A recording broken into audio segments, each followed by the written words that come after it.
And when we got our vaccinations and everything, I got crook after the vaccination and I got put into hospital for a couple of days.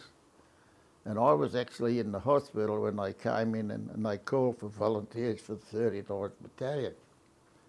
So the three boys that I was with, they volunteered and they volunteered for me as well. That's how I got into it.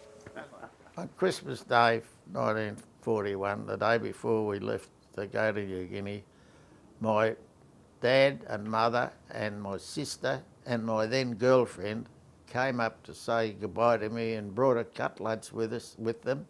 We had dinner in the botanical gardens at Bacchus Marsh.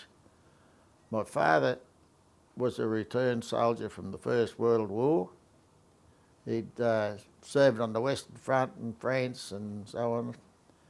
I had been through the lot, and he said to me, "Jack, you don't have to go away, you know, you're only 17. He said, "I could pull you out today." He said, "If you really want to get shot," he said, "I could take you down to the chook house and shoot you myself."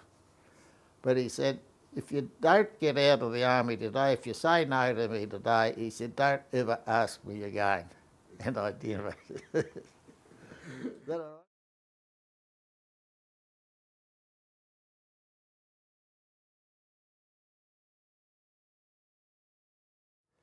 We just eaten alive by bloody mosquitoes, and it was pretty rugged.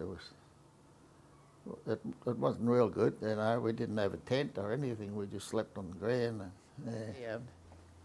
My boots fell to pieces, so I was barefooted then. I had no boots. So, well, we weren't moving around much, so it didn't matter a great deal. But I had no boots, no medicine, and there was three of us left there then. I couldn't remember when there was three of us up at the one time. There was always one of us down with malaria. It was a terrible place. And I was crook. I got malaria. And I was walking along like that. That's sort of stupid. I remember walking by. I felt like giving it away myself. And anyhow, I dropped back and talked to this fella. I remember him telling me, he said, "You're a silly bugger," he said, "you should have got shot." He said, "They carry you back."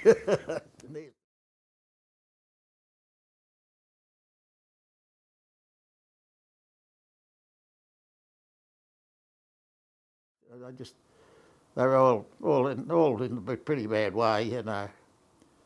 They were all right, you know. They were pretty game sort of fellas, and they were looked after then. I think they were that pleased. I think from what I can gather, they'd lost a few of them, you know, wherever they were, and two of the boys that had stayed behind to look after them, they finished up getting carried out too. You know, they were just collapsed. You know, it was terrible. You know, because the Japs were on the track. See.